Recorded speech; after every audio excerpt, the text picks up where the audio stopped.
The U.S. freight recession keeps getting deeper.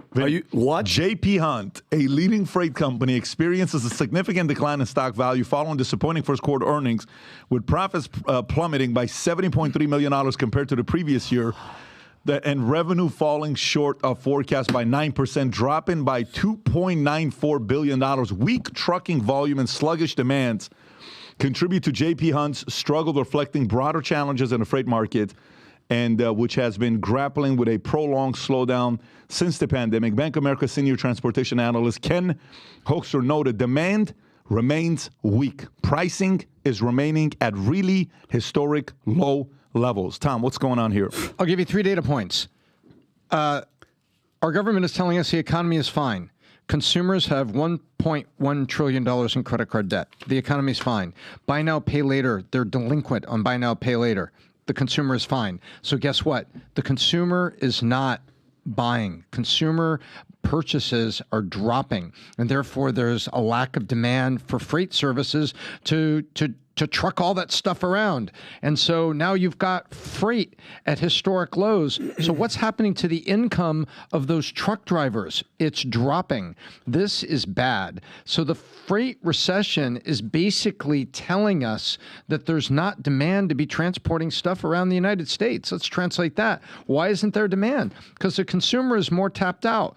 But the economy is fine. And look at the jobs report. Oh, wait, those are a bunch of part-time jobs people are getting, because for every job that was on the job report, we lost 1.2 full-time jobs. So the freight recession is you saying, I'm fine, I'm fine, I'm fine, and your mom puts a thermometer in your mouth and says, you have a fever of 103, you shouldn't go to school today. Let me That's what's going kind on. of give it a little personal finance context. I'm befuddled, by the way. I'm just completely befuddled. This is egregious. Adam, go ahead. No, when there's deep talks of logistic recession, you're befuddling. I completely understand why the dynamics of the GDP would concur with your constituency. Yeah, my constituents are furious right now. It makes total sense. But, there's 3.5 million truckers in America. I mean... The vast majority of people that do these jobs literally is just driving stuff around in America.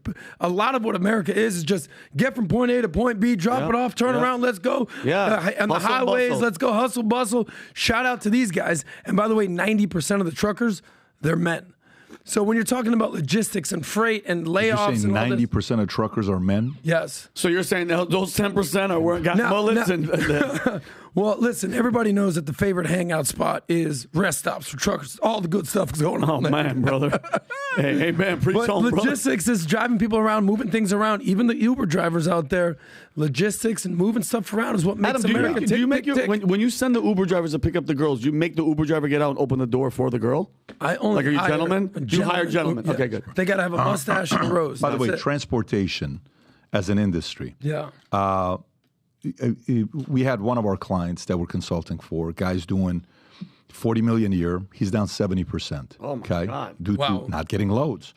And I said, why are you not getting loads? Then another guy jumps in who is part of this mastermind. He says, yeah, we're experiencing, whether it's on the load side where you receive loads to go, whether it's your own trucks. Right now, guys are selling their trucks because their trucks are not moving. The only way trucks make you money is when they're moving. If they're not moving, they're sitting there like, I don't even know why I'm making these payments. So sometime when you're trying to get into the transportation business, you may go buy 50 trucks at a time. Say 50 out of $150,000, do the math, $7.5 million, and boom, it's like an annuity. Go, ship this, go. And you're making that cash for it, right, with the trucks that you have. And trucks just sitting there is basically like an empty hotel room or an empty seat on a plane. It ain't making no money. No. And by the way, just maybe a little bit of good news. If it's the guy who I think you're talking about, he's lost a lot of weight in the last handful of years, if it's who I'm thinking about. So he's at least looking good. I don't know who you're talking about. Okay, maybe it's a different guy.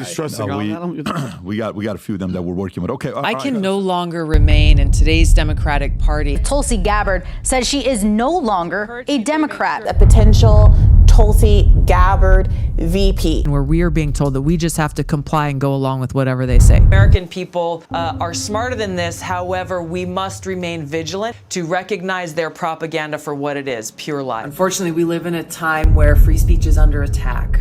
Whatever they say goes, and we have to just follow. And the people who suffered under your reign as prosecutor, you owe them an apology.